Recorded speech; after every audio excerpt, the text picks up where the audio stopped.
என் இணைய தமிழ் நண்பர்களுக்கு புரிசேர சுந்தரின் அன்பான வணக்கங்கள். இன்னைக்கு ஒரு மாறுதலுக்காக பங்குச்சந்தை பற்றி பேசுவோம். நேற்று நமக்கு தீபாவளி நல்வாழ்த்துக்கள். வழக்கம் போல் நமக்கு பங்குச்சந்தையில் நம்ம வட இந்தியாவில் எப்போ தீபாவளி கொண்டாடுறாங்களோ அப்போ தான் நம்ம கொண்டாட முடியும். ஏன்னா நேற்று முழுக்க பங்குச்சந்தை இருந்தது. இன்னொன்று கேட்கலாம், என்ன சார் தீபாவளியும் அதுவுமா ஒரு டிஷர்ட் போட்டுருக்கீங்க, ரொம்ப சிம்பிளாக இருக்கீங்க, தீபாவளி ட்ரெஸ் எங்கே அப்படின்னாக்கா, இந்த கரூர் துயர சம்பவத்தினால தீபாவளியை ஒரு பெருசாக கொண்டாடுறது இல்லை அப்படின்னு முடிவு பண்ணியிருக்கிறோம். இது ஒன்றும் அந்த கட்சியினுடைய தலைவர் சொல்லி கேட்டது கிடையாது. அந்த கட்சியினுடைய தலைவருடைய நெருங்கிய நண்பரே நேற்று தீபாவளி கொண்டாடி இருக்கிறாரு. அதுக்காக இல்லை, இது நம்முடைய மனசாட்சிக்காக. இந்த கரூரை பற்றி நம்ம அடுத்து வேற ஒரு வீடியோ போட்டுருவோம். இப்போ இந்த வீடியோ பங்குச்சந்தை பற்றி. முதல்ல பங்குச்சந்தை கடந்த ஓராண்டில் என்ன நடந்தது அப்படின்னு பார்ப்போம். 2023 ஒரு 24 மே மாதம் பார்லிமெண்ட் எலெக்ஷன் இருந்தது. அதுக்கு ஒரு 6 மாதத்துக்கு முன்னாடி 5 மாநிலங்களில் தேர்தல் நடந்தது. அந்த 5 மாநிலங்களில் பிஜேபியினுடைய பர்ஃபார்மன்ஸு அவ்வளோ சரியாக இருக்காது, நல்லா இருக்கும் ஆனால் ரொம்ப சிறப்பாக இருக்காது அப்படின்னு பங்குச்சந்தை எதிர்பார்த்தாங்க. ஆனால் அவங்க எதிர்பார்த்ததை விட மத்திய பிரதேஷ்லேயும் ராஜஸ்தான்லேயும் சத்தீஸ்கர்லேயும் ரொம்ப ரொம்ப அபரிதமான வெற்றி அவங்களுக்கு கிடைச்சிது. ஸோ இதனால் என்ன முடிவு பண்ணிட்டாங்க, பங்குச்சந்தைகள் ரொம்ப புல்லிஷாக இருக்கும் அப்படின்னு முடிவு பண்ணிட்டாங்க. அதே நேரத்தில் அமெரிக்காவுடைய மத்திய ரிசர்வ் வங்கி சேர்மனும் ஒரு நல்ல விஷயத்த சொன்னார். வட்டி விகிதங்கள் இந்த கொரோனா வைரஸுக்கு அப்புறம் ரொம்ப குறைச்சிட்டோம். ஸோ இதுக்கப்புறம் வட்டி விகிதங்கள் கொரோனா வைரஸுக்கு அப்புறம் வட்டி விகிதங்கள் குறைஞ்சிது. அப்புறம் 2022 ஒரு மிகப்பெரிய பிரச்சனை அவங்களுடைய இன்ஃப்ளேஷன் கிட்டத்தட்ட 8.9% வரைக்கும் போச்சு. அப்போ வட்டி விகிதங்களை தொடர்ந்து ஏற்றினாங்க. 2023 நவம்பரில் அவர் மத்திய ரிசர்வ் வங்கியினுடைய சேர்மன், ஃபெட் சேர்மன் சொல்லுவாங்க, வட்டி விகிதங்கள் குறையும் அப்படின்னு சொன்னார். ஸோ இந்த 2 காரணங்களால் 2023 நவம்பர்லேருந்து 2024 வரைக்கும் பங்குச்சந்தைகள் ரொம்ப அபரிதமாக மேலே ஏறிடுச்சு. அதுக்கப்புறம் தொடர்ந்து ஏற்றம் கண்டது 2024 செப்டம்பர் மாதம் வரைக்கும் பார்த்தீங்கன்னா 19,000 26,000 வரைக்கும், கிட்டத்தட்ட ஒரு 1.5 வருஷம் சொல்லலாம். 1.5 வருஷம் சொன்னாலுமே ஒரு 19,000 26,000 அப்படின்றது ஒரு கிட்டத்தட்ட ஒரு 40%. அது ஒரு மிகப்பெரிய ரேலி அப்படின்னு சொல்லலாம். பங்குச்சந்தை ஆகட்டும், தங்கம் ஆகட்டும், வெள்ளி ஆகட்டும், அது எல்லாமே எப்படி செயல்படும் சொன்னால், ஒரு குறிப்பிட்ட காலகட்டத்தில் ரொம்ப வேகமாக ஏறிடும்.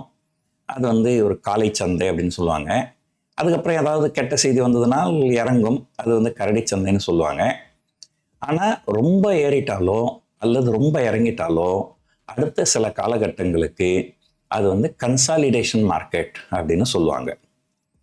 ஸோ இப்போ பார்த்தீங்கன்னா கடந்த ஒரு வருஷமாக பங்குச்சந்தையில் என்ன நடந்துகிட்டு இருக்குன்னு பார்த்தீங்கன்னா இது கன்சாலிடேஷன். ஏன்னா 1.5 வருஷத்தில் 40% அப்படிங்கிறது ரொம்ப ரொம்ப அதிகம். அதனால் அடுத்த ஒரு வருஷத்துக்கு மார்க்கெட் கன்சாலிடேஷன் தான். என்ன கேட்டிங்கன்னா, போன வருஷம் செப்டம்பர் கடைசியில் நிஃப்டி 26,300 அப்படின்னு இருந்தது. இப்போ அது 25,800, 25,900 அப்படின்னா ஒரு கிட்டத்தட்ட ஒரு 1-2% குறைவாக தான் இருக்குது ஒரு வருஷமாக. இந்த ஒரு வருஷத்தில் தங்கத்தோட விலை எவ்வளோ ஏறி இருக்கு பாருங்க, வெள்ளியோட விலை எவ்வளோ ஏறி இருக்கு பாருங்க. ஸோ இது ஒரு ஹியூஜ் கன்சாலிடேஷன் அப்படின்னு சொல்லணும். ஸோ 1.5 வருஷம் ரேலி, ஒரு வருஷம் கன்சாலிடேஷன். இப்போ பாருங்க, அந்த 40% 1.5 வருஷத்துல ஏறுச்சுன்னு சொன்னோம் இல்லைங்களா. இப்போ அது இப்போ பார்த்தீங்கன்னா அது 1.5 வருஷம் கூட கிடையாது, அதுக்கும் 1.5 வருஷத்துக்கு கீழே தான் நினைக்கிறேன். இப்போ பாருங்க, 2.5 வருஷத்துக்கு சேர்த்து அதே 40% தான். ஒரு 1.5 வருஷத்துக்கு 40% போட்டிங்கன்னா அது கிட்டத்தட்ட ஒரு 25% ரிட்டர்ன் ஒர்க் அவுட் ஆகுது. ஆனால் 2.5 வருஷத்துக்கு 40% அப்படின்னு போட்டிங்கன்னா அது வந்து ஒரு வருஷத்துக்கு 15% அந்த அளவுக்கு தான் ஒரு, நான் சொல்கிறதெல்லாம் ஒரு அப்ராக்சிமேட் நம்பர். ஸோ ஒரு 15%ன்றது வந்து ஒரு நார்மலான ரிட்டர்ன் தான். ஸோ ஒரு விஷயம் மட்டும் எப்போ தெரிஞ்சுக்குங்க, ரொம்ப அபரிதமாக ஏறிடுச்சுனால் அது எங்கே போய் முடியும்னு தெரியாது. ஆனால் முடியும் போது அது வந்து ஒரு கன்சாலிடேஷன் பீரியட் ஆரம்பிக்கும். அந்த கன்சாலிடேஷனும் ரொம்ப லாங்கர் பீரியடாக இருக்கும். ஸோ அந்த ரொம்ப பீக்கில் போய் மாட்டினவங்க, அதாவது போன வருஷம் செப்டம்பர் மாதம் கடைசியில் நிஃப்டி 26,300 அப்படின்னு இருக்கும்போது அப்போ போய் யாராவது பங்குகளை வாங்கியிருந்தாங்கன்னா இப்போ வரைக்கும் அவங்க வந்து நஷ்டத்தில் தான் இருப்பாங்க. இது வந்து நம்ம நிஃப்டியை பற்றி மட்டும் பேசுகிறோம். வித்தின் த நிஃப்டி பார்த்தீங்கன்னா ஒரு பேங்க் இண்டெக்ஸ் பார்த்தீங்கன்னா ஒரு கிட்டத்தட்ட 12% மேலே போயிருக்கு. பார்மசூட்டிக்கல் இண்டெக்ஸ் பார்த்தீங்கன்னா ஒரு 5% கீழே வந்திருக்கு. இன்ஃபர்மேஷன் டெக்னாலஜி பார்த்தீங்கன்னா கிட்டத்தட்ட ஒரு 15% கீழே வந்திருக்கு. ஸோ இதுக்குள்ளே ஆட்டோ இண்டெக்ஸ் பார்த்தீங்கன்னா ஒரு மேலே போயிருக்கு. ஸோ இதுக்குள்ளாரவே சில செக்டர் நல்லா அவுட் பர்ஃபார்ம் பண்ணும், சில செக்டர் வந்து அண்டர் பர்ஃபார்ம் பண்ணும். ஸோ இது வந்து ஒரு இது. ஸோ பொதுவான விஷயம் என்னன்னா, ஒரு பெரிய ரேலி வந்தால் அடுத்து ஒரு பெரிய கன்சாலிடேஷன் வர்றதும், ஒரு பெரிய கன்சாலிடேஷன் வந்தால் அதுக்கு அடுத்து பெரிய ரேலியோ அல்லது பெரிய கிராஷோ வர்றதுக்கு வாய்ப்புகள் நிறைய இருக்கு. ஸோ நம்முடைய பங்குச்சந்தைகள் ஒரு கிட்டத்தட்ட 1 வருஷம் 1.5 வருஷம் ஏறிட்டு அதுக்கப்புறம் கிட்டத்தட்ட 1 வருஷம் கன்சாலிடேஷன் மோட்ல இருந்துட்டு இப்போ திரும்ப பங்குச்சந்தைகள் ஏற ஆரம்பிச்சிருக்குது. இப்போ வந்து ஒரு குறிப்பாக சொல்லணும்னா அந்த ஆல் டைம் ஹை 26,300 அதை தாண்டி விட்டால் பங்குச்சந்தைகள் இன்னும் மொமெண்டத்தோடு மேலே போகிறதுக்கு வாய்ப்புகள் உண்டு. இது வந்து ஒன்று. ஸோ பொதுவாக இப்படி தான் பங்குச்சந்தைகள் நடைபெறும். ரெண்டாவது, நம்முடைய பங்குச்சந்தைகள் பொறுத்த வரைக்கும் என்கிட்ட எக்ஸாக்ட் டேட்டா கிடையாது, நான் ஒரு தோராயமாக தான் சொல்கிறேன். இது வரைக்கும் எப்பெல்லாம் வந்து 1 வருஷம் நல்ல நெகட்டிவ் ரிட்டர்ன் கொடுத்துருக்குதோ அடுத்த வருஷம் கண்டிப்பாக வந்து நல்ல பாசிட்டிவ் ரிட்டர்ன் கொடுத்துருக்குது அப்படின்னு தான் சொல்லணும். ஸோ எனக்கு தெரிஞ்சு பார்த்தீங்கன்னா 1 வருஷம் நல்ல நெகட்டிவ் ரிட்டர்ன் கொடுத்தால் அடுத்த வருஷம் கண்டிப்பாக நல்ல பாசிட்டிவ் ரிட்டர்ன் தான் கொடுத்துருக்குது. ஸோ 1 வருஷம் அப்படிங்கிறது வந்து ஒரு மிகப்பெரிய ஒரு கன்சாலிடேஷன் அப்படின்னு தான் சொல்லணும். ஸோ அதனால் கடந்த 1 வருஷமாக பங்குச்சந்தைகள் ரொம்ப இறங்கியிருந்து ரொம்ப மோசமான இது ஒரு பிக்கர் கன்சாலிடேஷன் அப்படிங்கிறதுனால அடுத்த வருஷம் பங்குச்சந்தைகள் நன்றாக ஏறுவதற்கு வாய்ப்புகள் நிறைய இருக்கிறது. இது வந்து ஒன்று. ரெண்டாவது, சரி எவ்வளோ ஏறுறதுக்கு வாய்ப்பு இருக்குது அப்படின்னு பார்த்தா, தலைப்பிலேயே பார்த்துட்டீங்க, நிஃப்டி வந்து 30,000 அப்படின்னு சொல்லியிருக்கிறேன். நிஃப்டி 30,000 பார்க்குறதுக்கு பிரம்மாண்டமாக இருக்கும். அது ஒரு பிரம்மாண்டமான நம்பர்லாம் கிடையாது. எதனால் சொல்கிறேன்னு சொன்னால், நிஃப்டி வந்து இப்போ ஒரு தோராயமாக வந்து 26,000 க்ளோஸ் ஆகிருக்கு. அது 30,000 அப்படின்னு போகணும்னு சொன்னால் ஒரு கிட்டத்தட்ட இப்போ இருக்கிற லெவல்ல இருந்து அது வந்து ஒரு கிட்டத்தட்ட ஒரு 15%. ஒரு 15% அப்படிங்கிறது வந்து ஒரு பெரிய நம்பர் கிடையாது. ஒன்று. ரெண்டாவது, கடந்த ஓராண்டு காலமாக பங்குச்சந்தைகள் 0 ரிட்டர்ன் கொடுத்துருக்கிறதுனால அடுத்த வருஷம் 15% ஏறினாலுமே இந்த 2 வருஷத்துக்கு சேர்த்து அது ஒரு 7.5%, ஆண்டிற்கு 7.5% அப்படின்ற அளவில் தான் நம்ம எடுத்துக்கலாம். ஆண்டுக்கு 7.5% அப்படிங்கிறது வந்து ஒரு ஃபிக்ஸட் டெபாசிட்டில் என்ன ரிட்டர்ன் வருதோ அதை விட குறைவான ரிட்டர்ன் தான். ஸோ அதனால் என்னுடைய கருத்து என்ன அப்படின்னு கேட்டிங்கன்னா, அடுத்த ஆண்டு பேரிங் அன்ஃபோர்சின் சர்க்கம்ஸ்டன்சஸ், அதாவது எதிர்பாராதது எதுவும் நடக்காத பட்சத்தில் பங்குச்சந்தைகள் நிஃப்டி 30,000 தொடுவதற்கு வாய்ப்புகள் நிறைய இருக்கிறது. இது வந்து ஒன்று. ரெண்டாவது, ரிஸ்க் ஃபேக்டர்ஸ். என்னென்ன ரிஸ்க் ஃபேக்டர்ஸ் இருக்குது அப்படின்னு பார்ப்போம். இப்போதைக்கு உலகத்தில் இருக்கிற மிகப்பெரிய ரிஸ்க் ஃபேக்டர்னு கேட்டிங்கன்னா ட்ரம்ப் தான். ஒரு சரியான அரசியல்வாதியை நீங்கள் தலைமை பொறுப்புக்கு தேர்ந்தெடுக்க வேண்டும். அப்படி தேர்ந்தெடுக்கவில்லை என்றால் உலகமே எப்படிலாம் கஷ்டப்படும் அப்படிங்கிறதுக்கு அமெரிக்கா ஒரு பெரிய உதாரணம். ஆனால் அதில் வந்து ஒரு ஒரு சும்மா ஒரு ஜோக்குக்காக சொல்லுவாங்க, ஒரு நிறுவனத்தில் ஒரு மேலதிகாரி தவறு செய்தால் அது அவரை பாதிக்காது, நிறுவனத்தை தான் பாதிக்கும். ஆனால் கீழ்மட்டத்தில் இருக்கிறவங்க யாராவது தவறு செய்தால் அது நிறுவனத்தை பாதிக்காது, அது அவரை தான் பாதிக்கும். அதே போல் அமெரிக்கா தவறு செய்தால் அதனால் பாதிக்கப்படுவது உலக நாடுகள் தான். இன்னைக்கு வரைக்கும் பாருங்கள், கடந்த ஒரு வருஷத்தில் அமெரிக்க பங்குச்சந்தைகள் 20-25% ஏறி இருக்கு. ஆனால் நம்முடைய பங்குச்சந்தைகள் நெகட்டிவ்ல இருக்கு. ஸோ அவங்க வந்து ஒரு முதலாளி மாதிரி, அவங்க தப்பு பண்ணாங்கன்னா அதனால பெருசாக பாதிக்கப்பட மாட்டாங்க.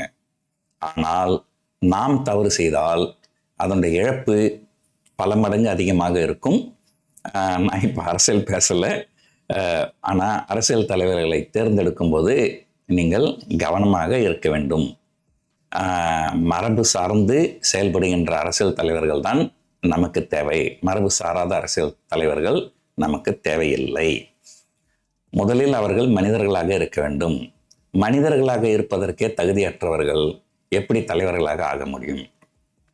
சரி, இதை நம்ம விட்டுடுவோம், அரசியலுக்கு போக வேண்டாம்.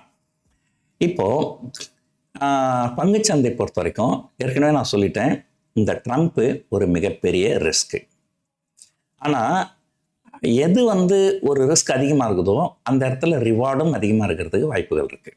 ஏதோ ஒரு காலகட்டத்தில் ஒன்று ரஷ்யாவுக்கும் யுக்ரைனுக்கும் போர் நிறுத்தம் ஏற்பட்டால், அப்போ வந்து ரஷ்யா கிட்ட இந்தியா கச்சா எண்ணெய் வாங்குறது கண்டிப்பாக செய்யக்கூடாது அப்படின்னு ட்ரம்ப் சொல்கிறதுக்கு வாய்ப்புகள் கிடையாது.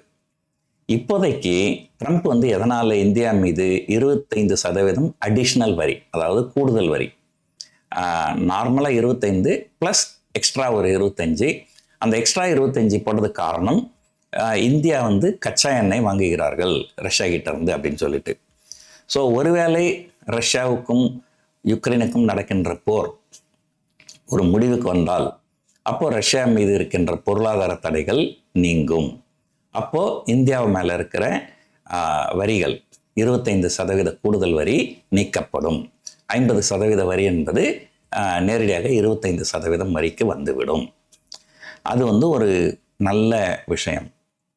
ஒரு உதாரணத்துக்கு பார்த்தீங்கன்னா, கடந்த ஓராண்டில் மே மாதம் 12ஆம் தேதி இந்தியாவுக்கும் பாகிஸ்தானுக்கும் நடந்த சண்டையில் போர் நிறுத்தம் சீஸ்ஃபயர் வந்தது.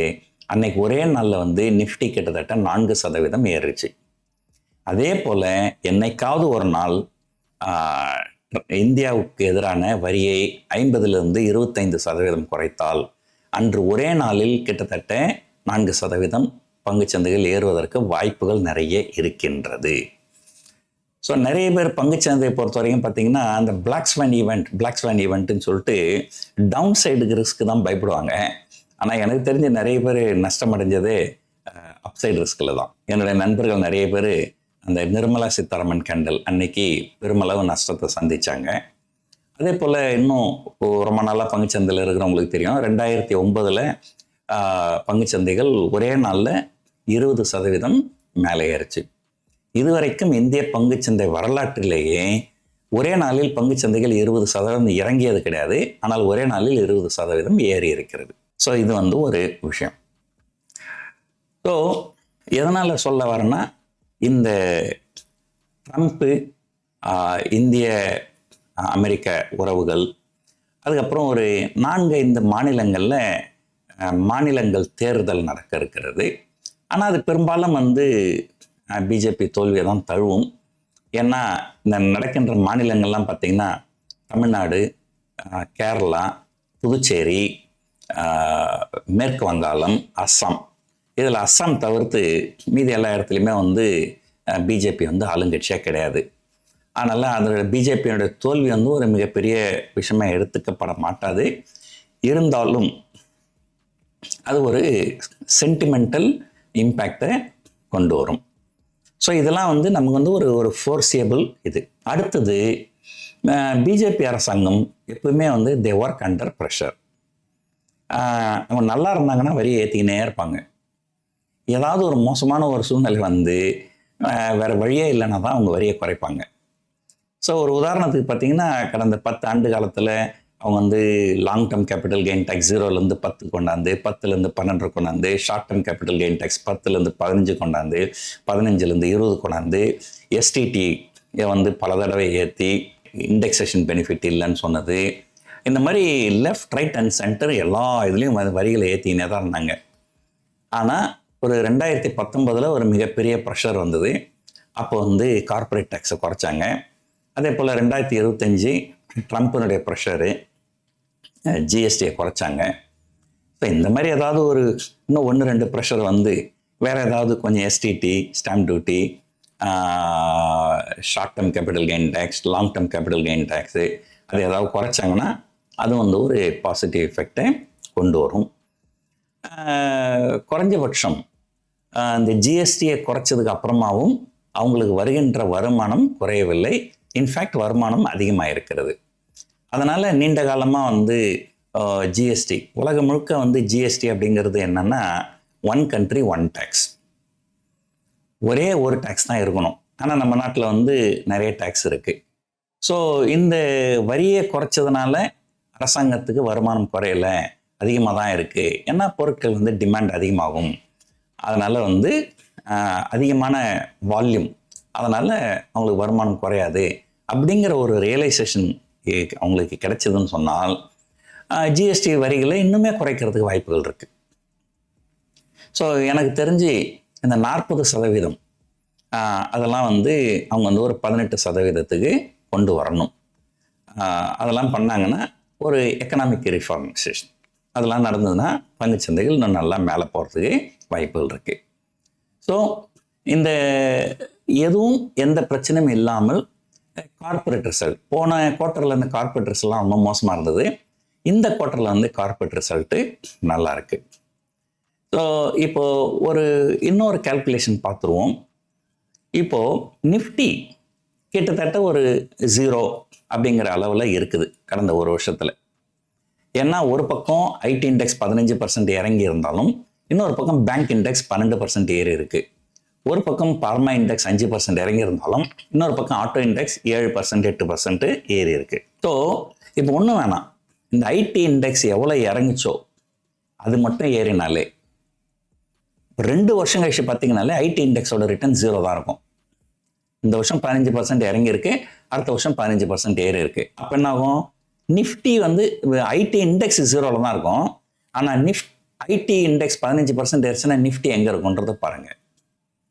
ஸோ அதனால என்னுடைய கருத்து என்னன்னு கேட்டிங்கன்னா, அடுத்த ஆண்டு தீபாவளிக்குள்ளார ஒரு நிஃப்டி 30,000, அடுத்த ஆண்டு தீபாவளி அல்லது அடுத்த ஆண்டு டிசம்பர்னு வச்சுப்போமே, அடுத்த ஆண்டு டிசம்பர் நிஃப்டி 30,000 அப்படிங்கிற அளவுக்கு போகிறதுக்கு வாய்ப்புகள் இருக்கு.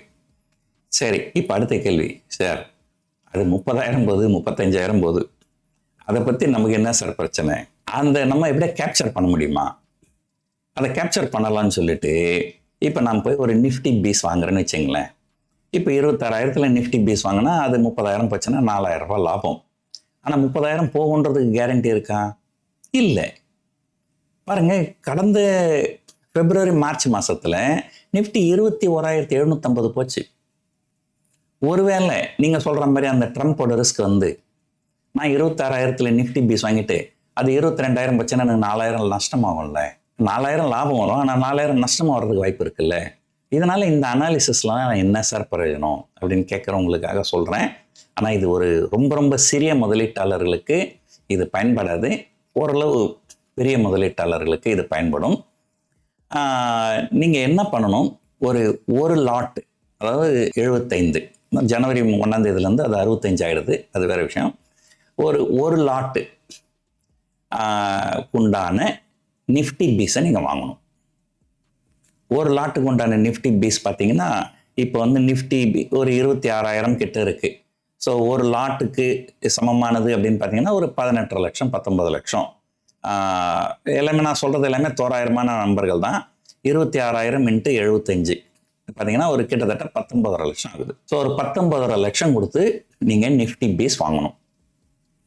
அந்த நிஃப்டி பீஸை வாங்கிட்டு நீங்கள் என்ன பண்ணணும், 26,000 புட் ஆப்ஷன் அடுத்த வருஷம் டிசம்பர் மாதம், அடுத்த வருஷம் டிசம்பர் மாதத்துக்கு 26,000 புட் ஆப்ஷன், அது ஒரு கிட்டத்தட்ட ஒரு 750 ரூபாயில ட்ரேட் நடக்குது. அதை நீங்கள் பை பண்ணிடணும். இதை மட்டும் நீங்கள் பண்ணிட்டீங்கன்னால் பங்குச்சந்தைகள் எவ்வளோ கீழே போனாலும் நீங்கள் கவலைப்பட வேண்டிய அவசியமே கிடையாது. எவ்வளோ கீழே போனாலும் உங்களுக்கு நிஃப்டி பேஸில் லாஸ் வரும் அண்ட் புட் ஆப்ஷன் பையில் ப்ராஃபிட் வரும். ஸோ உங்களுக்கு நோ லாஸ் நோ ப்ராஃபிட். ஆனால் அது கூட ஒரு விஷயம் தெரிஞ்சுங்க, நோ லாஸ் நோ ப்ராஃபிட்டுங்கிறது ஆஸ் ஆஃப் அடுத்த டிசம்பர். நாளைக்கே திடீர்னு ஒரு 1000 புள்ளிகள் இறங்குச்சுன்னா உங்களுடைய போர்ட்ஃபோலியோவில் 1000 புள்ளிகள் மைனஸ் இருக்கும். ஆனால் புட் ஆப்ஷனில் 1000 புள்ளிகள் ப்ராஃபிட் இருக்காது. ஒரு 500 புள்ளிகள் தான் ப்ராஃபிட் இருக்கும். டெம்பரவரி லாஸ் வரலாம். ஆனால் நீங்கள் கடைசி வரைக்கும் அடுத்த டிசம்பர் மாதம் வரைக்கும் நீங்கள் இதை கையில் வச்சுருந்தீங்கன்னா உங்களுக்கு நோ லாஸ் நோ ப்ராஃபிட் தான். பங்குச்சந்தைகள் எவ்வளோ கீழே போனாலும் ₹1 கூட நஷ்டம் கிடையாது. சரி, ஆனால் இந்த 26,000 புட்டு நீங்கள் பை பண்ணுறதுக்கு கிட்டத்தட்ட ஒரு ₹750 நீங்கள் கையை விட்டு கொடுக்குறீங்க. ஸோ அதை என்ன பண்ணணும், ஒரு 30,000 கால், ஏன்னா 30,000 வரைக்கும் தான் போகிறதுக்கு வாய்ப்பு இருக்குன்னு நினைக்கிறேன். அதனால் ஒரு 30,000 கால், அந்த 30,000 கால் பார்த்தீங்கன்னா அது ஒரு ₹550 ரூபாயில ட்ரெண்ட் நடக்குது. அதை ஒன்று செல் பண்ணிட்டீங்கன்னா உங்களுக்கு நீங்கள் ₹750 கொடுத்து வாங்குறீங்க, அதில் ₹550 உங்களுக்கு கிடைச்சிரும். ஸோ உங்களோட நீங்கள் கையை விட்டு கொடுக்க வேண்டிய ஹெட்ஜிங் காஸ்ட் வந்து வெறும் ₹200 தான். அந்த ₹200 கூட பார்த்தீங்கன்னா இப்போ நிஃப்டி ஆக்சுவலாக வந்து 25,800 தான் இருக்குது. நீங்கள் 26,000 புட்டை பை பண்ணுறீங்க, அது 200 பாயிண்ட் இன்ட்ரின்சிக் வேல்யூ இருக்குது. ஸோ அதை வச்சு பார்த்தீங்கன்னா பங்குச்சந்தைகள் எவ்வளோ கீழே போனாலும் உங்களுக்கு ஒரே ₹1 கூட நஷ்டம் கிடையாது. ஆனால் பங்குச்சந்தைகள் மேலே போனால் உங்களுக்கு நல்ல லாபம் கிடைக்கும். ஸோ இதுதான் வந்து ஒரு காலகட்டத்தில் பங்குச்சந்தை அப்படிங்கிறது எப்படி இருந்ததுன்னா, ஒரு பங்குகளை வாங்கிறது விற்கிறது. இப்போ பார்த்தீங்கன்னா நிறைய வந்து பங்குகள் வந்து ஹெட்ஜ் பண்ணுறது எப்படி, ஸோ அந்த மாதிரிலாம் வந்து நிறைய விஷயங்கள் இருக்குது. ஸோ இதெல்லாம் நாங்கள் ஒரு கிளாஸ் வைக்கிறோம். அந்த கிளாஸில் நாங்கள் இதெல்லாம் இன்னும் விவரமாக நாங்கள் சொல்லிக் கொடுக்குறோம். ஸோ நவம்பர் 8, 9 கூட பெங்களூரில் ஒரு கிளாஸ் வச்சுருக்கிறேன். ஜனவரி மாதம் சென்னையில் ஒரு கிளாஸ் வைக்கிறதுக்கு ஒரு பிளான் பண்ணியிருக்கிறேன். ஸோ உங்களுக்கு விருப்பமாக இருந்தால் இந்த கிளாஸ் அட்டன் பண்ணி நீங்கள் கற்றுக்கலாம். ஆனால் ஒரே காஷன், எங்களுடைய கிளாஸ் எல்லாம் வந்து ரொம்ப சிறிய முதலீட்டாளர்களுக்கு பயன்படாது. லட்சக்கணக்கில் காசு வச்சுருக்கணும், அவங்களுக்கு மட்டும்தான் எங்களுடைய கிளாஸ் வந்து பயன்படும். நம்ம நிறைய பேர் சொல்கிறாங்க, சார் நீங்கள் ஏன் சார் ஏழைங்களுக்கெல்லாம் இலவசமாக சொல்லிக் கொடுக்கக்கூடாது? நாங்கள் பண்ணுற தொழில், நாங்கள் ஒரு லாட் ஆப்ஷன் செல் பண்ணாலே 2 லட்சம் மார்ஜின் கேட்குறோம் எக்ஸ்சேஞ்சில்.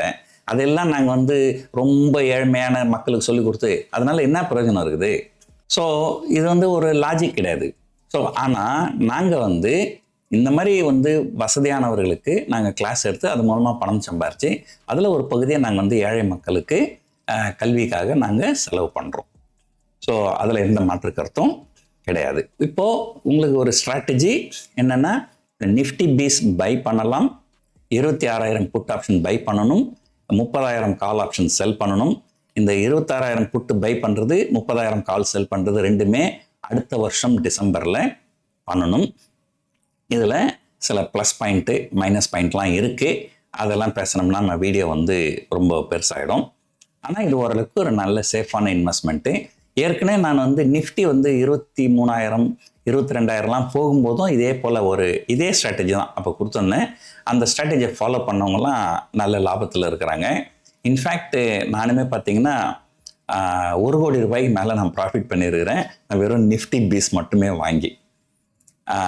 ஏன்னா இந்த மாதிரியான ஒரு ஹெட்ஜிங் பண்ணி பண்ணும்போது அதனால் வந்து உங்களுக்கு நல்ல ஒரு தைரியமாக நீங்கள் வந்து நிறைய பணத்தை உங்களால் முதலீடு பண்ண முடியும். ஸோ சம்மரி, நிஃப்டி அடுத்த ஓராண்டில் 30,000 செல்வதற்கு வாய்ப்புகள் நிறைய இருக்கிறது. 2வது, அதை எப்படி பயன்படுத்த வேண்டும் என்றால் அதுக்கு ஒரு ஸ்ட்ராட்டஜி நான் கொடுத்துருக்குறேன். ஸோ இந்த வீடியோ உங்களுக்கு ரொம்ப பிடிச்சிருக்கும்னு நினைக்கிறேன். நன்றி, வணக்கம்.